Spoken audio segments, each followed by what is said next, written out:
작년에 청약에 당첨됐다는 동창한테 전화가 왔어요. 이미 시세 차익으로 3억은 벌었다면서 좋아하더라고요. 그래서 당첨턱을 쏜다나 축하 파티를 한다나 한번 모이자고 하더라고요. 작년 상승기와 지금 하락기 시장에서 청약통장 활용법이 다르긴 하지만 청약통장이 실제로 수천에서 수억의 돈을 벌어다 주는 건 부정할 수 없는 사실입니다. 오죽하면 로또 청약이란 말이 있겠어요? 부동산 위즈, 부동산 지식이 진짜 돈을 벌어다 줄까요? 안녕하세요. 부동산 위즈 던입니다. 이번 영상에서는 청약에 대해 이야기해 보려고 합니다. 제 주변만 봐도 생각보다 청약에 대해 모르는 사람이 너무 많더라고요. 그런 분들을 위해서 청약에 대해 하나하나 이야기해 보려고 합니다. 청약에 대해 크게 세 가지로 나눠서 이야기해 볼 건데요. 첫 번째는 청약을 왜 로또라고 부르는지, 두 번째는 청약통장이 무엇인지, 마지막으로 세 번째는 청약통장 1순위가 되는 조건까지 알아보겠습니다. 먼저 로또 청약에 대해 알아보겠습니다. 실제로 수천에서 수억이 넘는 돈을 벌어다주는 로또 청약은 어떻게 만들어지는 걸까요? 그건 청약에 당첨돼서 아파트를 분양받는 가격이 주변 아파트 가격보다 싸게 공급되기 때문입니다.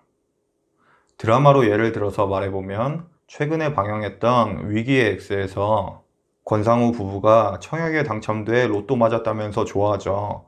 그 가격을 살펴보면 주변 아파트 가격 시세는 25억인데 거기에 신규 분양하는 아파트 가격이 12억이라 당첨되기만 해도 그 자리에서 13억을 벌게 된 겁니다. 펄쩍펄쩍 뛰면서 좋아하죠.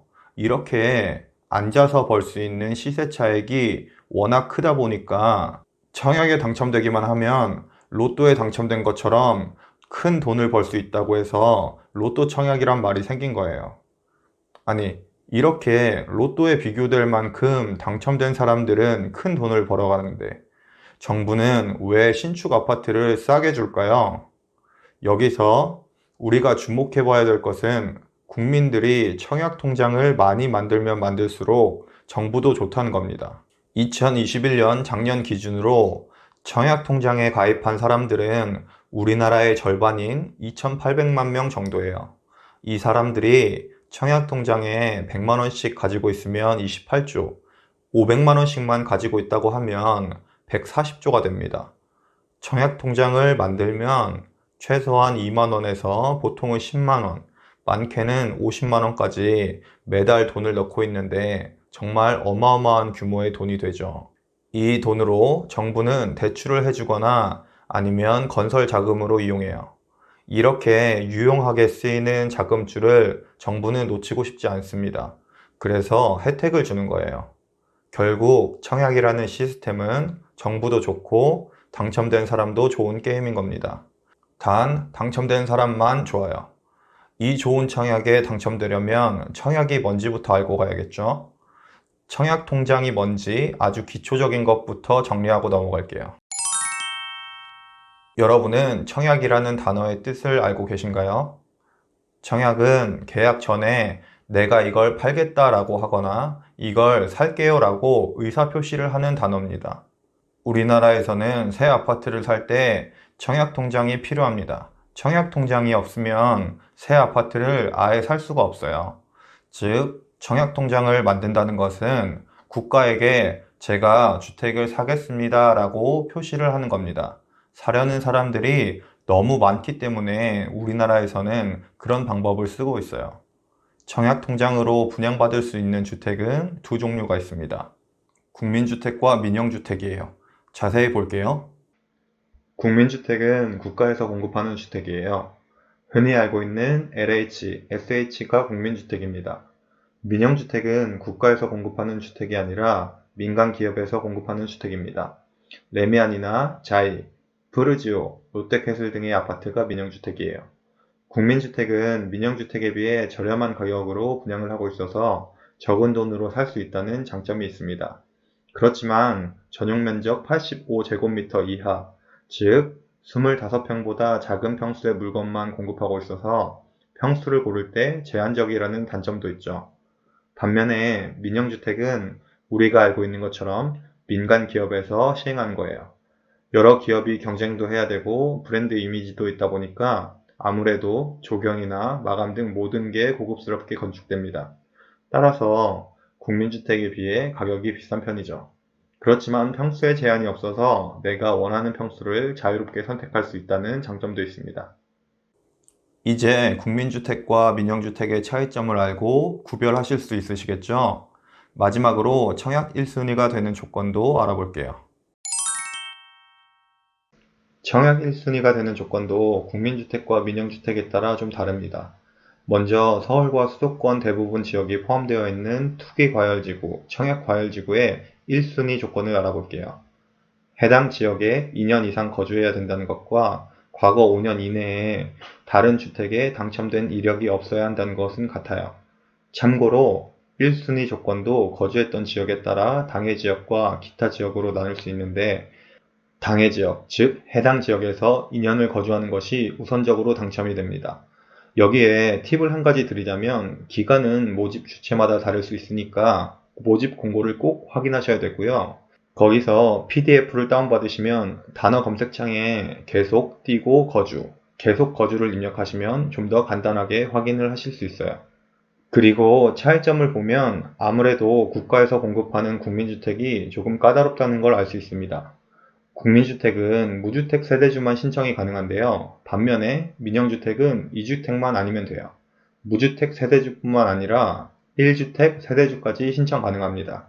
그리고 제일 중요한 것이 통장을 어떻게 관리해야 하는지인데요.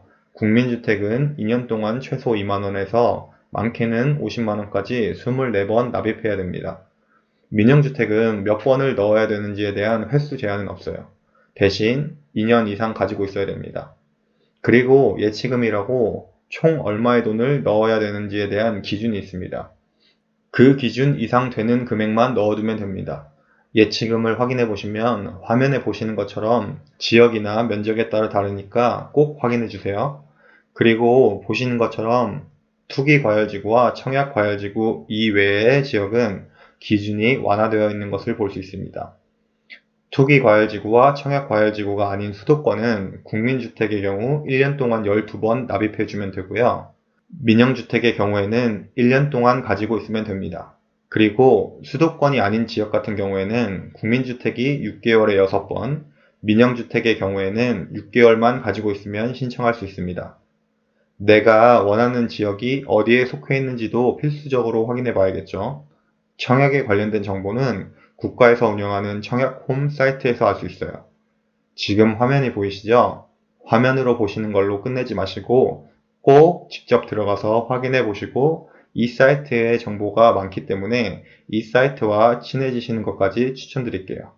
여기까지 청약 1순위가 되는 조건도 알아봤는데요. 생각보다 쉽네 라고 하시는 분도 있으실 것 같아요. 청약에 대해 잘 모르는 사람은 1순위만 되어도 내가 당첨될 거라 생각하는 사람이 있더라고요. 실제로 제 동생이 형, 나도 1순위인데 그럼 당첨될 수 있는 거야? 라고 묻더라고요. 물론 지방에 경쟁이 심하지 않은 곳에서는 1순위만 충족돼도 당첨될 수 있고 더 경쟁이 심하지 않으면 2순위도 당첨될 수 있습니다.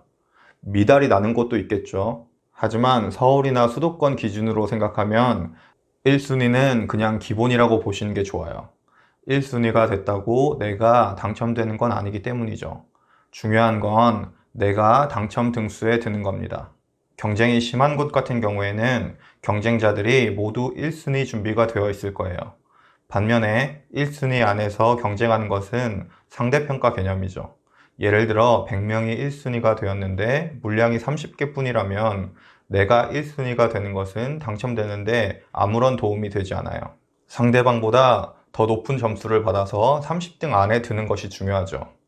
내가 정말 잘 준비를 했지만 30등보다 조금이라도 부족하다면 너무 아쉬워도 당첨되지 못하는 겁니다.